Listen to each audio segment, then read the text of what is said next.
Bienvenue sur le plateau de Parole des Lunes. Nous recevons aujourd'hui le député de la première circonscription, député Les Républicains, Stéphane Viry. Bonjour. Bonjour. Et conseiller départemental du canton de Golbey. Engagement de très longue date pour ce qui vous concerne. On se rappelle qu'à 19 ans, vous étiez conseiller municipal à Épinal avec votre mentor Philippe Séguin.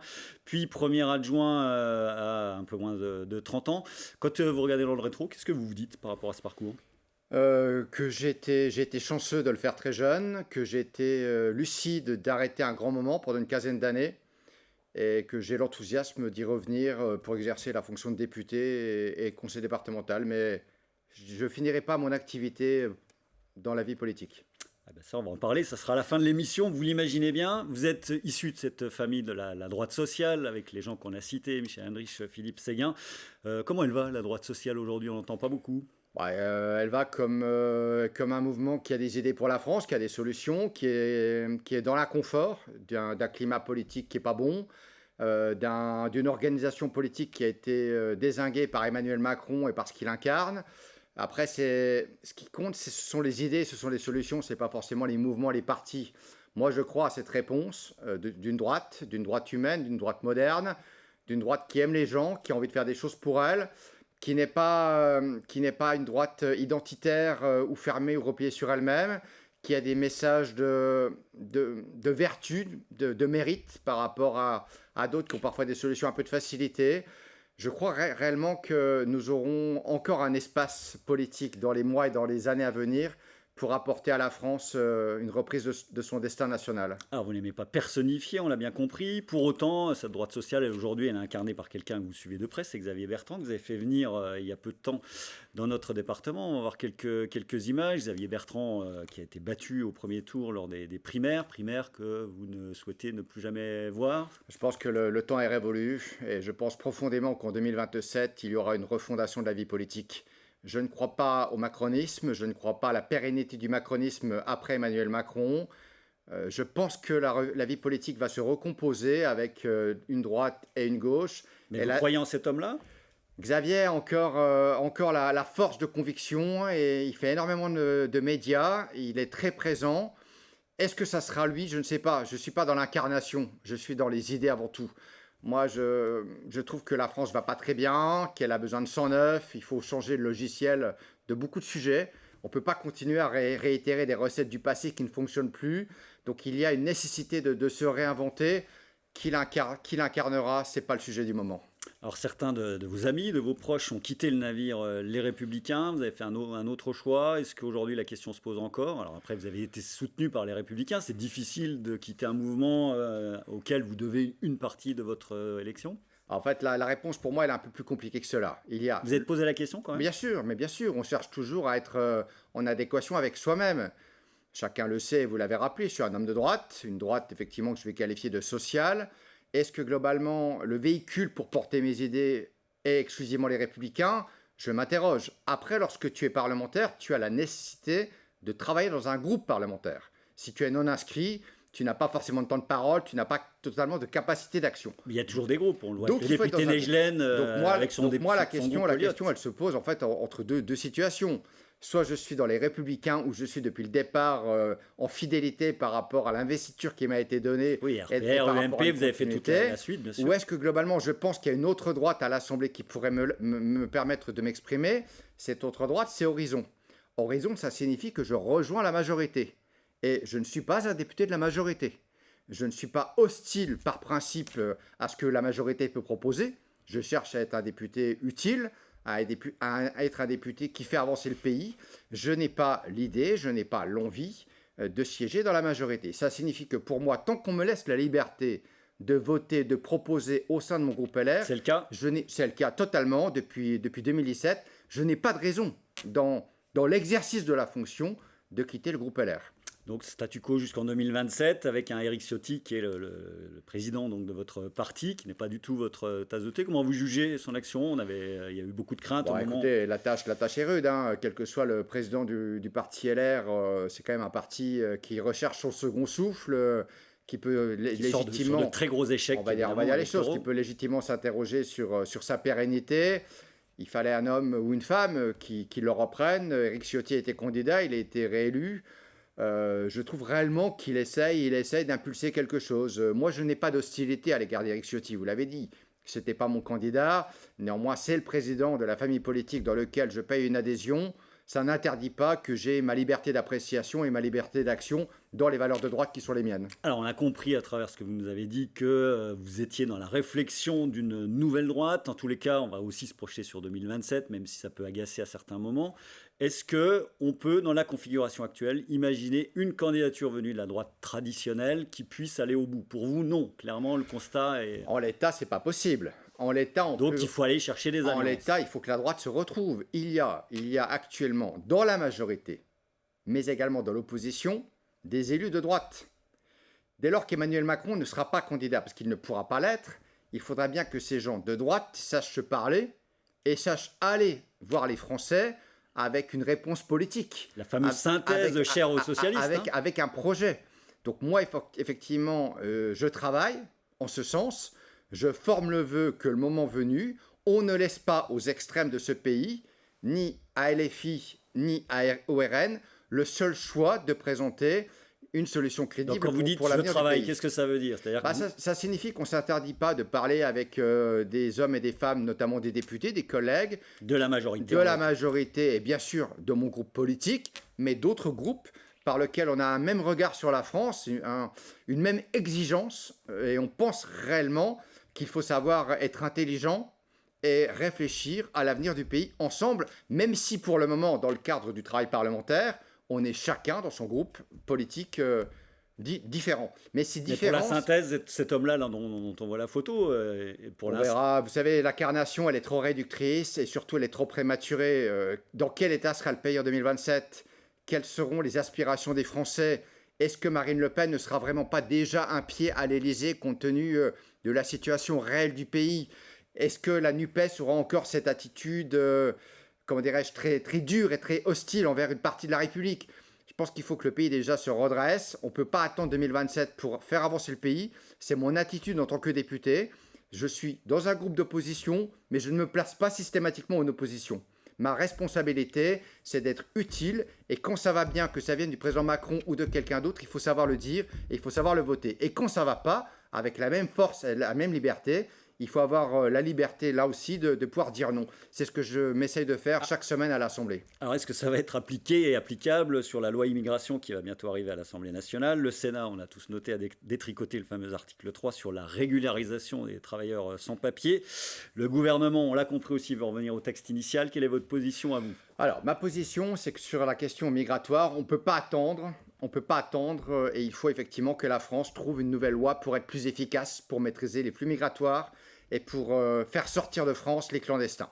Donc, est-ce que je suis favorable à une loi sur l'immigration? La réponse est oui. Je suis dans l'opposition, je ne suis pas dans la majorité, je ne tiens pas la plume. Je prends acte d'un projet de loi déposé par le gouvernement qui contient des dispositions qui vont pour moi dans la bonne direction, qui doivent être complétées. Le Sénat, dont la régularisation des travailleurs sans papier. Le Sénat a fait un excellent travail. Moi, la version validée par mes collègues sénateurs, elle me va bien. Donc édulcorée avec une régularisation au cas par cas. Moi, je suis favorable, effectivement, à une loi sur l'immigration. On verra, effectivement, au terme des débats parlementaires à l'Assemblée, dans quelle situation sera le texte qui nous sera soumis au moment final à un vote. Est-ce que je voterai oui, est-ce que je voterai non? Je ne sais pas encore, ça va dépendre du travail parlementaire. Ce que je peux dire, c'est que je ne veux pas rester dans le statu quo. Je pense manifestement que les flux migratoires, ils sont présents, que la France doit maîtriser son destin et sa souveraineté, qu'actuellement ce n'est pas le cas, qu'on manque d'efficacité et donc oui à une loi sur l'immigration. Mais cette loi, et c'est en ça que je ne peux pas, m'inscrire en faux par rapport à ce que peut faire Éric Ciotti, cette loi, elle n'aura cette efficacité que je demande que s'il y a à l'évidence une réforme de la Constitution. Actuellement, un certain... Qui a écarté Emmanuel Macron. Mais il a tort, le président de la République. Il a tort parce que la Constitution, c'est parfois un empêchement d'aller chercher l'efficacité. On a actuellement, au niveau européen, au niveau national, des juges qui, sous couvert de la Constitution, écartent des dispositions des lois votées par les députés. Ce qui fait que les lois, on peut les voter. Si par la suite, les juges viennent à les écarter, on sera inefficace et les Français s'en rendront compte. La seule possibilité de reprendre la souveraineté migratoire, c'est d'ajuster notre constitution. Donc moi, je considère qu'il faut cette loi sur l'immigration, mais pas de référendum. Mais il faudra une deuxième loi constitutionnelle sur l'immigration. Et si d'aventure, on peut la faire valider par les Français par le référendum, j'y suis très favorable. Avec quelles questions? Parce que le référendum, c'est bien joli, mais quelles questions? Il y a tellement de questions qui se posent sur l'immigration. Je pense que la question devra être, comment dirais-je, avec plusieurs propositions pour que les Français puissent apporter leur volonté sur la question migratoire. On sait que la question migratoire, elle sera une des questions du XXIe siècle. Les mouvements de population, ils ne vont pas se tarir pour des raisons sur lesquelles on n'a pas le temps de revenir aujourd'hui. Donc la question, elle est simple. Est-ce qu'on veut, oui ou non, les maîtriser? Est-ce qu'on veut, oui ou non, les contrôler? Moi, je suis de ceux qui considèrent que la population doit être associée à cette décision. Alors, il y a aussi, évidemment, dans cette loi, enfin, dans ce projet de loi sur l'immigration, la suppression voulue par le Sénat de l'AME, l'aide médicale d'État, avec un soupçon de tourisme médical. Est-ce que ça existe vraiment? Est-ce que vous l'avez constaté? Est-ce que le risque existe? Et quelle est votre position? En quelques secondes. Moi, l'AME, il faut la modifier, il faut la supprimer, c'est-à-dire qu'il faut la modifier en une aide médicale d'urgence. Il y a effectivement un bouquet de soins offert dans l'AME qui me paraît effectivement trop généreux et qui peut être effectivement un appel d'air. Donc je ne suis pas pour supprimer totalement cette aide médicale, je suis pour la réformer et la rendre véritablement accessible aux soins les plus urgents nécessaires à la santé publique. Puisqu'on parle de santé, l'hôpital public dans les Vosges comme ailleurs est en très très mauvaise santé, c'est le cas de le dire. Qu'est-ce qu'un parlementaire comme vous, en quoi vous intervenez? Vous pouvez travailler, vous pouvez faire remonter tout ça? Écoutez, on a deux, le problème est national. On a deux échelons d'intervention, un échelon national où globalement il faut qu'il y ait plus de personnel soignant dans ce pays. Dans ce pays, on manque de médecins, on manque d'infirmiers, on manque de personnel paramédicaux, on manque d'aides-soignantes. Et on a donc une démographie médicale qui est en carence. Et on a a fortiori ces métiers qui sont de moins en moins attractifs. Donc au niveau de la loi, au niveau des dispositions nationales, du numerus clausus, etc., on a des choses à faire pour qu'effectivement la médecine retrouve de la puissance et qu'il y ait davantage de ressources humaines médicales. Et sur l'aspect vosgien, qui est très très prégnant en ce moment. Sur le plan local, il faut qu'on se parle. Moi, je crois à la nécessité d'une stratégie territoriale globalisée. Il faut éviter que chacun défende son petit bout de territoire, sa petite structure. C'est pas en déshabillant Paul qu'on va habiller Pierre. C'est un raisonnement à la petite semaine qui ne servira pas les Vosgiens. Donc il faut qu'on se parle, il faut qu'on ait une feuille de route globalisée. Ça existe, il y a le GHT. Et on est en train d'avancer. Il y a, ces dernières semaines, personne ne le sait, énormément de réunions dans lesquelles beaucoup s'investissent, dont moi, pour effectivement faire en sorte qu'il y ait ce dialogue et qu'on aille chercher des solutions. Et des solutions, il y en a.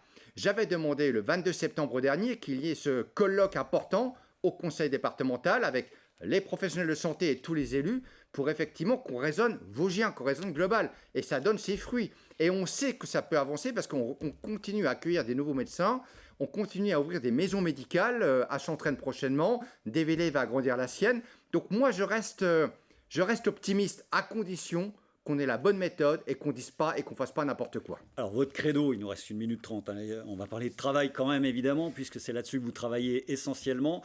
On s'est planté clairement, sans doute, tout le monde le dit, sur la réforme des retraites, puisqu'on a pris le problème par le mauvais bout. Pour vous aujourd'hui, il faut revenir à cette notion même de travail. C'est la clé de voûte. C'est la clé de voûte. Tu trouves ta place dans la société par le travail, tu augmentes le PIB par le travail, tu payeras ta dette parce que tu dégageras plus de valeur.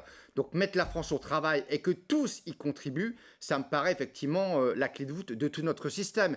Et n'oublions pas que notre protection sociale, elle est financée par de la cotisation sociale qui est prélevée sur le bulletin de salaire. Donc plus la France travaillera, plus tout le système ira bien. Donc la valeur travail, la restaurer, oui, à l'évidence. Et les territoires zéro chômeur longue durée, on a vu une manifestation devant la mairie de Thaon, il y a des bonnes nouvelles? Oui, il y a des bonnes nouvelles. J'ai été rapporteur pour avis sur le budget de travail pour 2024. On a obtenu des crédits supplémentaires de la part du gouvernement. Territoire zéro chômeur est une des solutions pour le retour à l'emploi. Il y en a d'autres. Ça reste mon credo, vous l'avez dit. Je suis plutôt une force de proposition sur ces sujets-là à l'Assemblée. J'ai des très bonnes relations avec les membres du gouvernement. Moi, j'ai plutôt bon espoir, effectivement, qu'on y réussisse, et notamment au niveau de l'emploi des seniors. Là, on a quelque chose à faire. Vous êtes aussi, on l'a dit, conseiller départemental du canton de Golbey, un peu moins impliqué. Quelle est votre forme de travail au conseil départemental? Être force de proposition. J'ai été de ceux qui ont permis à ce que le département des Vosges soit site pilote pour l'expérimentation du RSA. Je l'ai dit pour la santé, j'ai convaincu le président Vanson qu'il fallait qu'on prenne la main pour une réunion sur la santé. Donc je prends la parole assez souvent au sein de l'enceinte départementale pour apporter des idées. Et par ailleurs, je suis le relais national du conseil départemental puisque je vais dans les ministères, je vais rencontrer les autorités à Paris pour défendre les dossiers vosgiens. Donc voilà quelle est ma contribution. Après, parfois, je peux avoir des différences d'appréciation, de sensibilité sur certains dossiers, sur certaines orientations. Mais c'est ça qui fait, à mon avis, l'utilité d'un élu. On n'est pas là pour être une chambre d'enregistrement. On est là pour faire valoir, le cas échéant, des idées, des points de vue, même si parfois, ça va, c'est pas dans les habitudes de la maison. Allez, 10 secondes, l'avenir de Stéphane Viry après 2027, vous l'avez évoqué, vous avez dit Écoutez, peut-être que vous mettriez le clignotant, d'après ce qu'on a compris. Écoutez, je l'ai toujours dit, c'est d'être à fond dans ce que je dois faire jusqu'à la fin du mandat et ne pas se projeter pour la suite. Moi, effectivement, je considère que je ne finirai pas mon activité professionnelle dans la vie politique. Pour le moment, je suis élu jusqu'en 2027, donc avec beaucoup d'enthousiasme pour défendre les Vosges jusqu'en 2027. Pour le reste, je ne m'engage pas. Stéphane Viry était notre invité. Merci à vous d'avoir accepté notre invitation. On se retrouve la semaine prochaine avec le nouveau maire de Charmes, Raphaël Michelet. Très bonne semaine à toutes et à tous.